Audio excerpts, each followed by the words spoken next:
Huwe Burton spent 19 years in prison after being wrongfully convicted of the murder of his mother when he was only 16.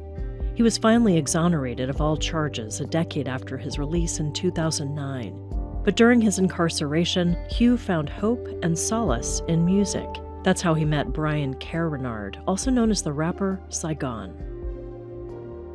I walked into prison as a scared 16-year-old kid who didn't know anything about this kind of life. Yeah, we were all young. We were teenagers in maximum security prison. And you get around certain people and you know this person just don't belong here. It was something about you that just made me realize maybe I don't belong in here either. Yeah. I always wanted to ask you this. How did you maintain your sanity? You know, every time I would go to counselors, it was very discouraging. They would kind of say, you're not really going home.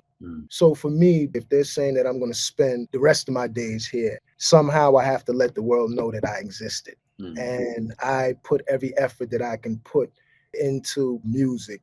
Yeah. When I became a clerk in the music rooms, I found that they had a disabled double cassette deck. So I took that down to radio, TV repair, had them reassemble the record mechanism. And we started making music. And we send it to the local college stations until somebody finally said, yeah, we want to get in contact with these guys. And one thing you did, you made those big orange covers because everybody sent in demos to the radio. So he used to be like, how are we going to stand out? You remember that? Wow. And it worked. Yeah. And we kept sending more stuff. And it really started a movement. I was looking at it like artist development right here. Let me have some young guys, get them prepared. So by the time they go home, at least they're polished. None of us really thought like we'd actually have a shot. So I'm like, why y'all even bothering? But one day you came to me and you broke it down. You was like, bro, man, this gives us hope. This gives us something to do. It gives us something to look forward to. Yeah. In my mind, I was like, okay, if I'm able to do that, then regardless of what they say at the parole board, I'm living, you know? And then you started to smuggle in keyboards in the music room.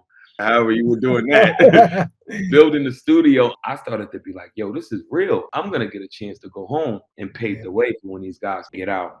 You were 10 times better than we were when we were 16. We all knew that if given an opportunity and shot, you were going to make something. We were going to hear about you. And so when you went home, it was a victory for all of us. We all felt we went home. And the music that we would hear was a beacon of light for those of us that were still inside. You know, having the experience of getting focused and having discipline, believing in myself, believing in my craft, it made me believe I was good enough to do it on a professional level. I wouldn't have made it to the heights I made it to in my career had I not met you. And I hear your new music and stuff you're working on now. That's real superhero shit to me. I believe that those of us who've gone through what we've gone through, we don't have the right to exercise mediocrity in anything in life. I have to use the situation in my voice for something. If not, doing all the time, all of the suffering, it would be in vain. Produced by StoryCorps Studios in partnership with the Innocence Project. Interviews recorded by StoryCorps, a national nonprofit whose mission is to illuminate the humanity and possibility in us all, one story at a time.